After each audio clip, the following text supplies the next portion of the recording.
Amados irmãos e irmãs, para nós entendermos um pouquinho a respeito do Evangelho de hoje, é importante que nós recordemos o que foi dito semana passada no Evangelho, porque o Evangelho de hoje é continuação do Evangelho de domingo passado. Domingo passado, se recordamos bem, Jesus começa dizendo para os discípulos, para os apóstolos, e veja, é Jesus falando para os apóstolos, não falando para as multidões. Então é uma conversa bastante reservada, íntima. E Jesus diz: olha, a messe é grande, mas os trabalhadores são poucos. Pedi ao Pai para que mande mais trabalhadores para a messe. E aí então Jesus os envia em missão. E naquela ocasião, quando nós escutávamos o Evangelho, até escutávamos a lista dos 12. E depois disso, então, Jesus, ele começa a dar algumas orientações práticas para os apóstolos. Mas antes de nós chegarmos aqui no Evangelho, é importante dizer que estes 12 apóstolos, eles representam o novo povo de Deus, o povo que foi selado pela nova e eterna aliança de amor, esse povo que foi resgatado pelo sangue preciosíssimo de Jesus. Então isso significa que quando Jesus envia os 12, Ele não só está enviando os 12, mas também está enviando todo aquele que pertence a esta nova e eterna aliança de amor, selada pelo seu sangue. Isso significa que eu e você somos pertencentes a esta aliança. E quando é que nós começamos a pertencer de fato? Quando nós fomos batizados. Ali nós fomos lavados pelo sangue do Cordeiro. Ali nós morremos com Cristo e ressurgimos com Cristo, sendo novas criaturas. Então veja, todos nós, uma vez que nos tornamos discípulos de Jesus, nós somos enviados a evangelizar, a testemunhar. Dito de outro modo, somos discípulos missionários do Senhor. Inclusive vai dizer São Paulo VI, num documento que ele escreveu em 75, que ele diz o seguinte, cujo título é Evangelii Nuntiandi. Ele diz que a identidade e a vocação da igreja é evangelizar. E se eu e você somos a igreja, somos os discípulos missionários do Senhor, então nós temos a missão de evangelizar, de levar Jesus. Eu dizia que Jesus então começa a dar algumas recomendações para os discípulos. E continuando essas recomendações, Jesus então fala hoje para nós. E ele fala de 3 não tenhais medo. Olha o que Jesus quer dizer a respeito desses não tenhais medo. O primeiro não tenhais medo diz assim: não tenhais medo dos homens. Mas de quais homens? Daqueles que não acolhem o Evangelho, daqueles que são contrários ao Evangelho, daqueles que são contrários ao projeto de Deus, ao projeto salvífico. Vocês não podem ter medo destes homens que jogam contrariamente ao projeto de meu Pai. Então Jesus diz: não tenhais medo dos homens, pois nada há de encoberto que não seja revelado, e nada há de escondido que não seja conhecido. Ou seja, tudo que eles estão tramando na surdina, na calada da noite, tudo que eles estão arquitetando, armando, hora ou outra, tudo isso vai ser revelado, tudo isso vai ser conhecido. As mentiras deles cairão por terra. Então não tenhais medo desses homens, porque uma hora ou outra, claro, já estou parafraseando Jesus, Uma hora ou outra eles vão se contradizer, uma hora ou outra tudo isso virá à tona. Mas vocês não podem ter medo desses homens. E aí Jesus continua: o que vos digo na escuridão, dizei-o à luz do dia. O que escutais ao pé do ouvido, proclamai-o sobre os telhados. Ou seja, o que eu estou lhes ensinando, o que eu lhes ensinei nas nossas conversas, nos nossos momentos, não só com as multidões, mas aquelas conversas que Jesus teve ao pé do ouvido com os apóstolos, tudo isso que eu os ensinei, agora é o momento de vocês proclamarem sobre os telhados, o que vocês escutaram. Agora vocês têm a missão de levar esta mensagem a muitos corações que ainda não conhecem a minha mensagem, ainda não conhecem a minha verdade. Agora chegou o momento, vocês vão para levar aquilo que vocês aprenderam. Vocês aprenderam de mim, que sou manso e humilde de coração, e agora vocês vão levar esta mensagem a muitos corações. Vocês vão mostrar para eles que é um Deus que o ama, que é um Deus maravilhoso, que é um Deus que está sempre disposto a acolher, mas que também espera conversão e mudança de vida. Então veja, o primeiro não tenhais medo, é não ter medo destes homens que não acolhem o projeto de Deus. E aí vem o segundo, não tenhais medo. Não tenhais medo daqueles que matam o corpo, mas não podem matar a alma. Pelo contrário, temei aquele que pode destruir a alma e o corpo no inferno. Olha o que Jesus está dizendo: se você começar a evangelizar, quando você começar a falar a verdade do meu evangelho, saiba que haverá pessoas, haverá grupos que vão até mesmo quererem tirar a sua vida, tirar a vida de Jesus. Imagina se não vão tirar a vida dos seus discípulos. Então Jesus está dizendo: olha, vai ter aqueles que vão querer tirar a vida de vocês por causa do anúncio. O anúncio de vocês, este anúncio, o anúncio do reino do Pai, vai incomodar muitos. E esses muitos incomodados vão querer até mesmo eliminá-los, matá-los, porque vocês vão incomodar. Vão querer trazer a justiça, vão querer trazer as coisas de Deus, e as coisas de Deus vão incomodar aqueles que estão nas trevas, na escuridão, que estão no pecado, que não querem mudar de vida. Então Jesus é muito claro e muito sincero com os apóstolos, e também é sincero conosco. E tanto é verdade que quando nós olhamos para a história da igreja, o que nós vemos, ou o que nós lemos muitas histórias de santos que foram martirizados por causa do evangelho, que deram a sua vida por causa do evangelho, que derramaram o seu sangue por causa do evangelho. Homens e mulheres que foram queimados, decapitados, crucificados em ponta cabeça, comidos pelos leões, metralhados, fuzilados, colocados em câmeras de gases, e etc, e etc, e etc, tudo por causa do meu evangelho, tudo por causa do evangelho. Então veja como Jesus ele é realista, falando para nós, mas ele diz: não tenhais medo de perder a sua vida por causa de mim, não tenhais medo de falar de mim, porque esta vida é passageira, porque esta vida é transitória, ou como canta o Padre Zazinho, a nossa vida é como uma nuvem passageira, mas o nosso lugar definitivo não é aqui, o nosso lugar definitivo é o céu.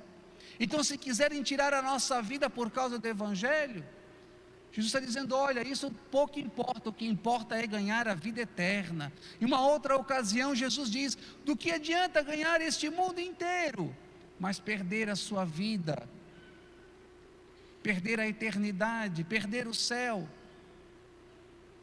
Esses dias nós também ouvíamos Jesus dizendo: olha, aonde está o seu tesouro, ali está o seu coração. Se o nosso tesouro são as coisas deste mundo, obviamente que ali estará o nosso coração. Se Jesus é o nosso tesouro, então ali estará o nosso coração. E se Jesus é o nosso tesouro, se Jesus é a nossa pérola mais preciosa, nós não vamos nos importar de perder esta vida por causa dele. Mas Jesus é muito categórico quando ele fala: não tenhais medo daqueles que podem matar o corpo, mas não podem matar a alma. Sim, tenha medo daquele que pode levar vocês para o inferno. Esse sim vocês têm que ter medo. E por fim, o terceiro, não tenhais medo, que é muito consolador, que Jesus diz: não tenhais medo, vós valeis mais do que muitos pardais. Olha o que Jesus está dizendo: olha, há um pai que os ama, há um pai carinhoso, há um pai bondoso, há um pai que não os abandonará, apesar dos desafios, apesar das lutas, apesar dos combates por conta da evangelização. Quero lhes dizer, há um pai que não os deixará, há um pai que não os abandonará. E este pai, claro, porque nós já escutamos Jesus falar isso, esse pai vai enviar o Espírito da verdade, o Consolador. Então veja, nós não podemos temer, não podemos nos acovardar por causa do Evangelho. E nesses últimos tempos, falar a verdade do Evangelho, se posicionar a favor do Evangelho, se posicionar a favor daquilo que nós acreditamos, é sinônimo certo de perseguição.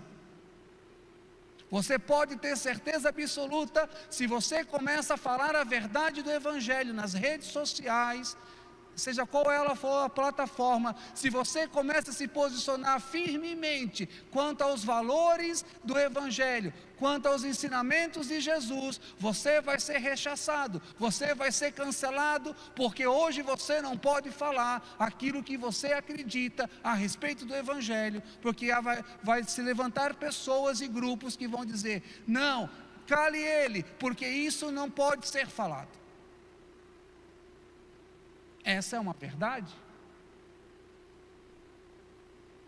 Agora, se você fazer uma pregação maravilhosa, que fale só do amor de Deus, e que faz as pessoas chorarem, se emocionarem, caírem no sentimentalismo, ótimo, que pregação linda, que padre maravilhoso. Mas quando ele começa a falar as verdades, dentro das assembleias das nossas igrejas, aonde nós pregamos, muita gente diz: eu não concordo com este padre. Mas a verdade é o seguinte: você pode concordar ou não concordar, a verdade é que nós temos que pregar a verdade do Evangelho.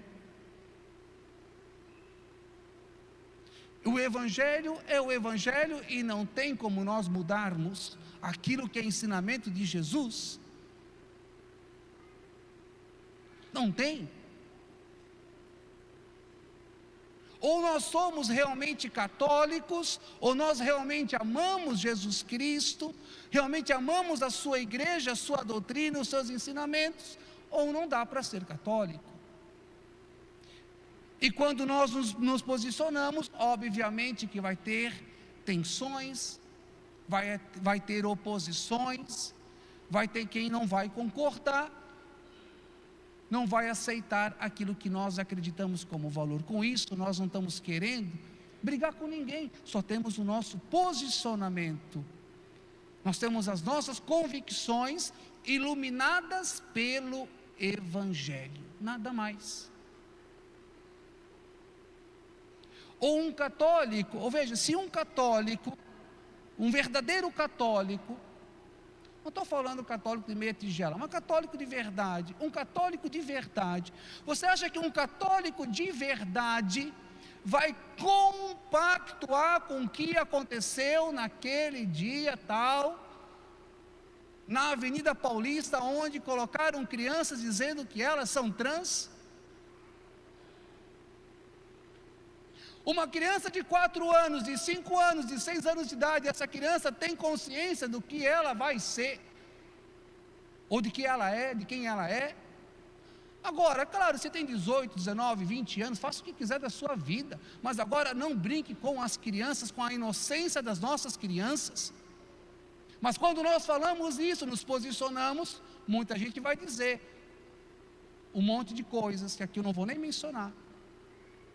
Mas nós católicos não podemos nos calar diante daquilo que agride a nossa fé, aquilo que agride os nossos valores. E se nós formos passivos, se nós formos cordeirinhos, eles vão começar avançando, continuar avançando, e nós vamos continuar aceitando, e as coisas vão começar a piorar ainda mais.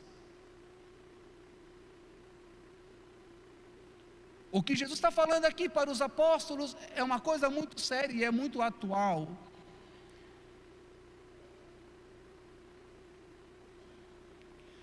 Para concluir, amados irmãos, veja o que Jesus vai dizer. Portanto, olha só, não são palavras do Padre Elton, não. Portanto, todo aquele que se declarar a meu favor diante dos homens, também eu me declararei em favor dele diante do meu Pai que está nos céus. Aquele, porém, todavia, entretanto, que me negar diante dos homens, também eu o negarei diante do meu Pai que está nos céus. E para concluir, não poderia deixar de falar da primeira leitura, profeta Jeremias, ele que foi perseguido por falar a verdade.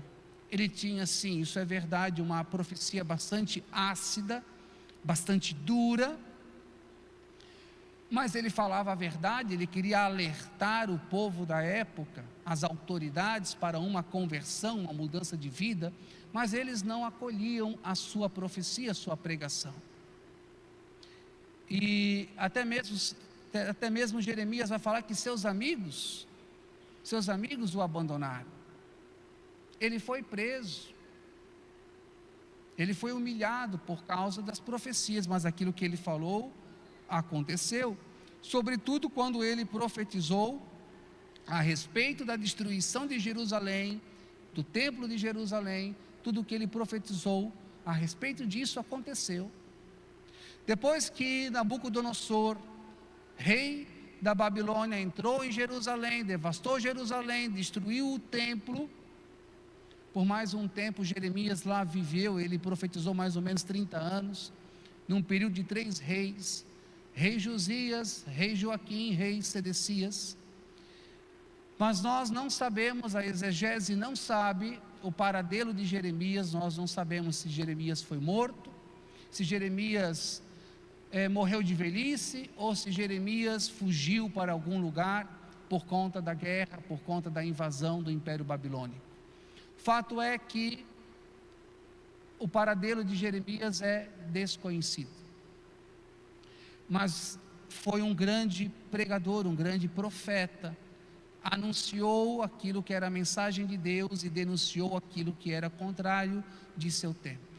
E porque era um profeta autêntico e verdadeiro, não vendido,